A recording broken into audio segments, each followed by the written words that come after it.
आज मेरी शादी होने वाली थी, वो भी कई मन्नतों और मुरादों के बाद। मेरी उम्र 30 साल से ऊपर हो गई थी, लेकिन जो रिश्ते मेरे लिए आते थे वो मेरा गहरा सांवला रंग देखकर वापस चले जाते थे। लेकिन भला हो इस मोबाइल फ़ोन का, जिसकी वजह से आज मेरी पसंद की शादी होने जा रही थी। मेरी बस इतनी ही गलती थी कि मैंने लड़के को अपनी फ़ोटो फ़िल्टर लगाकर दिखा दी थी। शादी के बाद मेरी भाभी कमरे में आई और मुस्कुराकर कहने लगी, पार्लर वाली के हाथ में तो जादू है। कैसा रंग रूप निखार कर रख दिया है तुम्हारा। बस सुमन, कोशिश करना कि तुम्हें पसीना ना आए, नहीं तो ये चमक धमक सारे पसीने में धुल जाएगी और तुम्हारा असली रंग देखकर तुम्हारे पतिदेव डर जाएंगे। मैंने उनकी बात को ज़्यादा गंभीरता से नहीं लिया था, इसीलिए विदा होकर पति के साथ चली गई। मैं शादी की रात दुल्हन के रूप में बैठी थी कि अचानक लाइट चली गई और मुझे भाभी की बात भी याद आ गई, जिसने कहा था कि किसी भी हाल में पसीना ना आने देना, नहीं तो तेरा इतना महंगा मेकअप उतर जाएगा और तेरा पति तेरा काला चेहरा देखकर डर जाएगा। इसलिए मैं तुरंत बाथरूम में घुस गई ताकि लाइट आने के तुरंत बाद मेकअप ठीक करके ही बाहर निकलूं। थोड़ी देर बाद लाइट आ गई और जैसे ही मैं बाहर आई तो पति को देखते ही मेरी जान चली गई, क्योंकि वो तो, ये बात कुछ दिनों पहले की है, जब मेरे लिए आने वाला हर रिश्ता मेरा रंग देखते ही उठकर चला जाता था। हम 3 बहनों में मेरा रंग सबसे सांवला था। हालांकि मेरे चेहरे की बनावट बहुत सुंदर थी और मैं सुडौल शरीर की मालिक थी, बस एक रंग से ही मार खाती थी। और हमारे समाज में इस सांवले रंग में मुझ जैसी लड़कियों का हर गुण, यहाँ तक कि उच्च शिक्षा भी छुप जाती है। सामने वाले को ना तो हमारी शालीनता दिखाई देती है और ना ही हमारी सुंदरता, बस दिखाई देता है तो सिर्फ हमारा गहरा सांवला रंग। मेरे लिए आने वाले रिश्ते मेरे सामने ही मेरे माता पिता को कहने लगते, ये लड़की तो बहुत ही काली है। हाँ, अगर छोटी बेटी की शादी करानी है तो बता दीजिएगा। शुरू शुरू में तो मेरी माँ ऐसे लोगों को भला बुरा कहने लगती, कैसे मुंह उठा के दूसरों की बच्चियों में कमियां निकाल के चले जाते हैं। ज़रा सी भी शर्म नहीं आती कि लड़की पर क्या गुजरती होगी, या फिर उसके माता पिता ये सब कैसे सुनते और सहते होंगे। कितना बुरा लगता है ना, जब आप किसी के सामने खुद को सजा के इसीलिए बैठ जाओ कि शायद आप उसे पसंद आ जाएं और वो आपके सामने ही आपकी छोटी बहन को पसंद कर जाए। उस समय दिल को जो दर्द होता है वो किसी पीड़ा से कम नहीं होता। जैसे मैं बहुत गिरी हुई चीज़ हूँ, किसी दूसरे को आपसे ज़्यादा महत्व नहीं दिया जाना चाहिए। ना जाने ये बात रिश्ते वाले क्यों नहीं सोचते। मेरी छोटी बहनें भी शादी की उम्र की हो गई थी, इसलिए मेरी माँ अब उन रिश्तों के बारे में सोचने लगी थी जो मेरी बहनों को पसंद करके जाते थे। एक के बाद एक मेरी दोनों बहनों की शादी हो गई और मेरे बड़े भाई की भी शादी हो गई। बस एक मैं ही रह गई थी। मैं जब भी खुद को आईने में देखती तो देखती कि अगर मैं एक सांवली रंगत को हटा दूं तो मुझ में और कोई बुराई नहीं है। लोगों को मेरे चेहरे पर सिर्फ काला ही रंग क्यों दिखाई देता है। पहले पहले तो मैंने रंग गोरा करने की कई क्रीमें भी लगाई, लेकिन कोई ख़ास फ़र्क नहीं पड़ा। फिर मैंने पैसे इकट्ठा किए और एक अच्छे और महंगे पार्लर से वाइटनिंग फेशियल भी करवाया, लेकिन मुझ पर हर तरकीब नाकाम ही हो गई थी। अब जैसे जैसे मेरी उम्र बढ़ने लगी तो आने वाले रिश्ते भी बदलने लगे। पहले लोग मुझ में एक ही कमी देखते थे और वो था मेरा सांवला रंग, लेकिन अब मेरे कमियों में बढ़ावा होने लगा था। मेरी दूसरी कमी मेरी बढ़ती उम्र थी, जिसमें मेरा कोई कसूर नहीं था, क्योंकि अगर मेरा रिश्ता सही वक्त पर हो जाता और लोग मेरी रंगत के बजाय मेरी दूसरी खूबियाँ देख लेते तो मेरी शादी भी हो चुकी होती। मेरे लिए अब तलाकशुदा के रिश्ते आने लगे थे, या फिर उन सज्जनों के जिनकी पत्नी का देहांत हो गया होता और उनके 1 या 2 बच्चे होते। लेकिन हाय रे मेरी किस्मत, मैं उन्हें भी पसंद ना आ सकी। इसीलिए अब तो मुझे खुद से ही नफ़रत होने लगी थी। मैं खुद को आईने में देखती तो दिल चाहता कि अपना चेहरा नोच लूँ, जो आज तक किसी को पसंद ही ना आ सका। मैं अब बहुत उदास और गुमसुम सी रहने लगी थी। मेरे स्वभाव में चिड़चिड़ापन आने लगा था। जब मेरी छोटी बहनें अपने पतियों और छोटे बच्चों के साथ मायके आती थी तो मैं अपने कमरे में खुद को बंद कर लेती और उनके पतियों के सामने भी नहीं जाती थी कि मुझे देखकर कहीं वो मेरा मजाक ना उड़ा दें कि हमारी माँ इस काली को हमारे लिए पसंद करने आई थी। और मैं बहुत नकारात्मक सोचने लगी थी।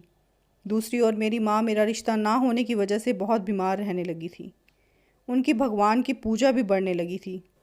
वो मुझसे कहती, सुमन, ये 21 दिन का पूजा पाठ है, इसमें एक दिन का भी अंतर मत करना। मैंने सुना है जिसने ये पूजा पाठ किया है 21 दिन में ही उसका रिश्ता तय हो गया है। मैंने चुपचाप पूजा पाठ करना शुरू कर दिया, लेकिन 21 से 22 दिन बीत गए और उसके बाद कई दिन और महीने बीत गए। मेरी किस्मत का सितारा भी शायद मेरी रंगत देखकर फीका पड़ गया था। मैं किस तरह के पीड़ा से पीड़ित थी वो केवल मैं ही जानती थी, या फिर मेरे भगवान ही जानते थे। पूजा पाठ कर करके भी मैं तंग आ गई थी। भगवान के सामने मैं गिड़गिड़ाने लगती, लेकिन शायद मेरी परीक्षा अभी बाकी थी। फिर एक दिन मुझे मेरे कॉलेज की सहेली मिलने आई, जिसकी रंगत मेरी रंगत जैसी ही थी, बल्कि वो तो दिखने में भी ठीक ठाक थी। वो अपनी शादी का कार्ड देने आई थी। मैं गुमसुम हो गई कि मेरी एक यही तो दोस्त बची थी जो मेरी तरह कुंवारी थी, और बाकी सब तो अपने ससुराल पधार चुकी थी। अब मैं अकेली रह गई थी। लेकिन मैं आश्चर्यचकित तब हुई जब मैंने मोबाइल पर उसके होने वाले पति की फ़ोटो देखी। वो तो अच्छा खासा खूबसूरत नौजवान था।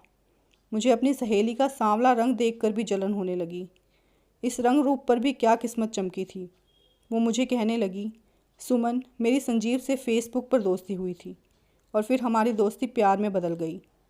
वो कहने लगी, पहली बार उसने अपनी तस्वीर फ़िल्टर में खींचकर भेजी थी। फिर धीरे धीरे जब मोहब्बत रंग लाई तो फिर उसे मेरी रंगत से कोई शिकायत नहीं रही थी। ये सुनकर मुझे समझ में आने लगा कि शादी करने का यही एक तरीका हो सकता है। अब अगर मुझसे भी किसी को मोहब्बत हो जाए और वो मेरे लिए रिश्ता लेकर आ जाए तो मेरा भी घर बस जाए। मैंने अपने मोबाइल में फ़ेसबुक पर कई खूबसूरत और हैंडसम लड़कों की तस्वीरें देखने के बाद उनमें से जो भी मुझे अच्छा लगा मैं उसे मैसेज करने लगी। पहले पहले उनकी तस्वीरों को लाइक करने लगी और उसमें तारीफ़ भरे कमेंट भी करने लगी, और फिर मैंने खुद ही फ्रेंड रिक्वेस्ट भी भेज दी, जो कि तुरंत एक्सेप्ट कर ली गई। मैं बहुत खुश हो गई। 1 महीने तक हम आपस में बातें करते रहे। उस लड़के का नाम सौरभ था। नाम भी अच्छा था। इसी से मुझे मालूम हुआ कि ये तस्वीर उसी की है। 1 महीने के बाद हम एक दूसरे से मोहब्बत का इजहार भी कर बैठे। पहली बार सौरभ ने मुझसे मेरी तस्वीर मांगी तो मैंने ये कहते हुए मना कर दिया कि मैं उस तरह की लड़की नहीं हूँ। मैं बहुत सीधी सादी लड़की हूँ। अगर मेरी तस्वीर कहीं वायरल हो गई तो ये बहुत बुरी बात हो जाएगी। सौरभ ने कहा कि वो मुझे पसंद करने लगा है और वो मेरे बारे में गंभीरता से सोचने लगा है, इसलिए मुझे देखना चाहता है। मुझे अपनी सहेली की बात याद आ गई। मैंने सोचा कि मैं देखने में तो बहुत खूबसूरत हूँ, तो क्या अड़चन है कि मैं फ़िल्टर से अपना रंग गोरा करके उसे अपनी तस्वीर भेज दूँ। फिर मैंने बिल्कुल ऐसा ही किया और तस्वीर उस लड़के को भेज दी। जैसे ही उसने मेरी तस्वीर देखी, मैंने अपनी तस्वीर सबके लिए डिलीट कर दी। वो मुझसे कहने लगा, सुमन, तुम बहुत खूबसूरत हो। उसके इन शब्दों ने मेरे अंदर की कमी को मिटाया था। कई सालों से मैं अपने रंगत के ऊपर सिर्फ ताने ही सुनती आ रही थी। पहली बार किसी ने मेरे हुस्न की तारीफ़ की थी तो मुझे लगा मैं हवा में उड़ रही हूँ। कहने लगा कि तुम्हारा चेहरा तो किसी किताबी चेहरे जैसा है। इन शब्दों ने मुझे शर्माने पर मजबूर कर दिया। पहली बार किसी ने मेरे रंग के अलावा मेरे चेहरे में कुछ अच्छा देखने की कोशिश की थी, और फिर ये सिलसिला शुरू हुआ था। वो अक्सर मेरी तारीफ़ करता रहता था। फिर तभी मुझे उससे पता चला कि वो सॉफ्टवेयर इंजीनियर है और ऑनलाइन बिजनेस भी करता है। मैंने भी उसे अपनी पढ़ाई के बारे में बताया था और साथ ही मैंने बताया था कि मैं खाना बनाने में माहिर हूँ। बहरहाल हमारे विचार और स्वभाव बहुत मिलते जुलते थे। 4-5 महीने हो गए थे कि सौरभ मेरे लिए रिश्ता भेजने की ज़िद करने लगा था, और अब मैं सोच रही थी कि घर पर किससे बात करूं। मुझे पहला ख्याल भाभी का ही आया। मैंने उन्हें अपना सारा रहस्य बता दिया ताकि जब रिश्ता आए तो भाभी बात को संभाल लें, और फिर ऐसा ही हुआ था। मेरे रिश्ते के लिए जिस दिन सौरभ के घर वालों को आना था, मैं अच्छी तरह से तैयार हुई थी। भाभी ने मेरे माँ पापा को यही कहा था कि सौरभ का रिश्ता उनके किसी के जानने वाले की तरफ से ही आया है। तुम फिक्र मत करो और मिठाई खाओ। 1 महीने बाद मेरी शादी भी हो गई। लाइट ना होने की वजह से जब मैं वॉशरूम में गई थी और फिर लाइट आते ही अपना मेकअप ठीक करके बाहर आई तो सौरभ बेड पर ही बैठा हुआ था। वो देखने में बिल्कुल वैसा ही था, तस्वीर जैसा। मैं शर्माई शर्माई बेड पर आई और आकर बैठ गई। फिर हम दोनों के बीच कुछ सेकंड खामोशी से गुजरे। तब सौरभ ने कहा, तुम अपनी तस्वीर से भी ज़्यादा खूबसूरत हो।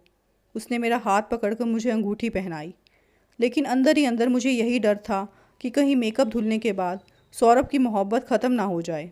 लेकिन उसकी अगली बात ने मेरे होश उड़ा दिए थे। कहने लगा, तुम मुँह धोकर सादा ड्रेस पहन लेना। इस गर्मी में इस भारी भरकम ड्रेस में तुम परेशान हो रही होगी। अब तो मैं ये सोच रही थी कि उसे कैसे बताऊं मेरा रंग सांवला है हालांकि मैं इस बात के लिए 1 महीने से मानसिक रूप से खुद को तैयार कर रही थी कि सौरभ को सच सच बताऊं। लेकिन आज तो ऐसा लग रहा था कि मेरे मुंह से ज़बान ही किसी ने खींच ली हो। मैंने सोचा मुंह धोकर ही उसके सामने आ जाती हूँ। अगर उसे गुस्सा आया तो रो धोकर उसे मोहब्बत का यकीन दिलाऊंगी। आखिर वो मुझसे मोहब्बत करता ही है ना। जब प्यार हो जाता है तो इंसान अपने सामने ऐसी बातों की तरफ ध्यान नहीं देता। मैं उठी और वॉशरूम में चली गई और मुझे हैरानी का एक और झटका लगा जब मैं उसके सामने सादा लिबास और मुंह धोकर बैठी थी। तभी ना उसे इस बात का आश्चर्य हुआ और ना ही उसके चेहरे पर कोई नाराज़गी थी। हालांकि वो गोरा था, लेकिन मुझे ऐसे देख रहा था जैसे मैं अब भी दुल्हन बनी सभी गहनों के साथ उसके सामने बैठी हूँ। कहने लगा, तुम मुझे पहले से भी बहुत प्यारी लग रही हो। फ़िल्टर में तुम्हारी तस्वीर देखते ही मैं तुम्हारा दीवाना हो गया था, लेकिन तुम्हारे खूबसूरत चेहरे पर गोरी रंगत कुछ जच नहीं रही थी। मैंने मन ही मन में सोचा, अगर तुम्हारा रंग गेहुआ रंग का होता तो तुम और भी प्यारी लगने लगोगी। हकीकत में भी तुम कहीं ज़्यादा हसीन लग रही हो सुमन, जितनी तस्वीर में थी। तुम्हारे खूबसूरत चेहरे पर यही रंग अच्छा लगता है। सौरभ की बात सुनकर मेरी आंखें नम हो गई। क्या वाकई मैं उसे ऐसे ही अच्छी लगती हूँ? इतने में कमरे के दरवाजे पर दस्तक हुई और वह दस्तक मेरी ज़िंदगी में अंधेरा लेकर आ गई। सौरभ ने जब खड़े होने के लिए पैर को साइड पे रखा और स्टैंड को अपने करीब किया और उसके सहारे से वो खड़ा हुआ, ये देखकर तो मेरे होश ही उड़ गए थे कि वो एक पैर से अपाहिज था। वो लोहे की स्टिक के सहारे कमरे का दरवाज़ा खोलने जा रहा था और मुझे लगा इस कमरे में सजी सजाई छत मेरे ऊपर गिर जाएगी। इतना बड़ा झूठ! मेरा तो दिल बुझ कर रह गया था। मुझे अपनी किस्मत पर रोना आने लगा। उसके घुटनों से नीचे पैर बिल्कुल गायब था। ये देखते ही मेरे दिल में तूफान उठने लगा और आंखों से आंसू टपकने शुरू हो गए थे। दिल चाहता था कि उसके सामने ज़ोर ज़ोर से रोऊं। ऐसे पति से तो अच्छा था कि मैं शादी ही नहीं करती, अपना पूरा जीवन मायके की दहलीज पर बिता देती। कमरे के बाहर मेरी ननद थी। उसके हाथ में दूध का गिलास था और वो उसे साइड टेबल पर रखकर चली गई थी। कमरे का दरवाज़ा बंद होते ही मेरा दिल भी थम सा गया था, जैसे दिल को किसी ने मुट्ठी में दबोच लिया हो। अब मुझे अपनी माँ की चुप्पी का कारण समझ में आ गया था। भाभी का क्या था, वो चाहती भी यही थी कि भाई के सिर से बोझ भी उतरे और वो अकेली घर में राज करे। मेरी माँ तो मेरे लिए पहले से ही चिंतित और बीमार थी। मेरे चाहने पर भी मेरे आंसू थम नहीं रहे थे। मैं सिसकियों से रो रही थी। सौरभ मेरे सामने आकर बैठ गया और कुछ देर मेरी ओर देखते रहे और बोलने लगे, तुम्हारी माँ ने और तुम्हारी भाभी ने तुम्हें कुछ नहीं बताया? मैंने तो उन्हें सब कुछ बता दिया था। शायद मेरे रोने की वजह वो जान गए थे। मैंने उनकी ओर शिकायत भरी नज़रों से देखा और फिर बोली, ये बात आपने मुझे पहले क्यों नहीं बताई? मेरी बात पर वो बोलने लगे कि हमारा रिश्ता बातें जाहिर करने का नहीं था सुमन। देखने से पहले ही हमने एक दूसरे को पसंद किया था। एक दूसरे के बारे में बात तो बाद में हुई थी। हम पहले ही अपने प्यार का इजहार कर चुके थे। तुझे मेरी आदत और मिजाज पसंद था और मुझे तुम्हारी। अब मैं क्या कहती कि मैंने तो 100 लड़कों को देखकर उसे पसंद किया था। पता नहीं क्यों, लेकिन जैसे ही सौरभ ने मेरा हाथ थामा, मैंने झटके से उनका हाथ पीछे किया और उठकर सामने सोफे पर बैठ गई। कुछ देर के लिए तो वो मेरी तरफ हैरानी से देखते रहे और फिर खामोशी से बिस्तर पर लेट गए। मेरी शादी को 15 दिन बीत चुके थे, लेकिन मैं सौरभ से ठीक से बात भी नहीं करती थी। मेरे साथ धोखा किया गया था, लेकिन मेरी सास मेरी विनम्रता से बहुत खुश हुई थी। मेरी ननदें जब घर आती तो मेरे हाथ का बना लजीज खाना खाकर मेरी तारीफ़ करते नहीं थकती थी। जब मैं उन्हें उनके पति के साथ आते जाते देखती तो मेरा दिल अंदर ही अंदर जलता रहता था। मेरा पति तो इस काम के लिए भी सक्षम नहीं था कि मुझे मोटरसाइकिल पर कहीं ले जा सके। पहले पहले तो सौरभ मुझसे मेरे व्यवहार के बारे में पूछते रहे, लेकिन जब मैंने कोई जवाब नहीं दिया तो वो चुप हो गए, बस अपने लैपटॉप पर काम करते रहे और मैं दूसरों के पतियों को चलते फिरते देखकर मन ही मन में जलती रहती थी। सौरभ को हमेशा बिस्तर या सोफे पर बैठते उठते समय मुश्किल महसूस होती थी, लेकिन मैंने कभी उनका हाथ पकड़कर उन्हें उठने या बैठने में मदद नहीं की थी। मैं बस तिरस्कार से मुंह घुमा लेती थी, नज़र न लग जाए, लेकिन मेरी सास और ननद मेरी तारीफ़ करते नहीं थकती थी। वापस लौटने का मेरे पास कोई रास्ता नहीं था, इसीलिए जब रहना ही यहीं था तो दिल तो लगाना ही था।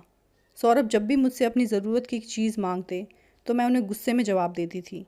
अपने अंदर की घुटन अब मुझसे बर्दाश्त नहीं हो रही थी, लेकिन वो मेरी हर करवाहट चुपचाप सुन रहे थे। ऐसा करते हुए मुझे मेरे शब्दों की कठोरता का ज़रा सा भी एहसास नहीं होता था। मैं ये तक कह देती, आपका हर काम मुझे करना पड़ता है। अगर आप अपाहिज ना होते तो मुझे भी इतना काम ना करना पड़ता। मैं तो आपके साथ कहीं बाहर भी नहीं जा सकती। लोग कैसी कैसी नज़रों से देखेंगे।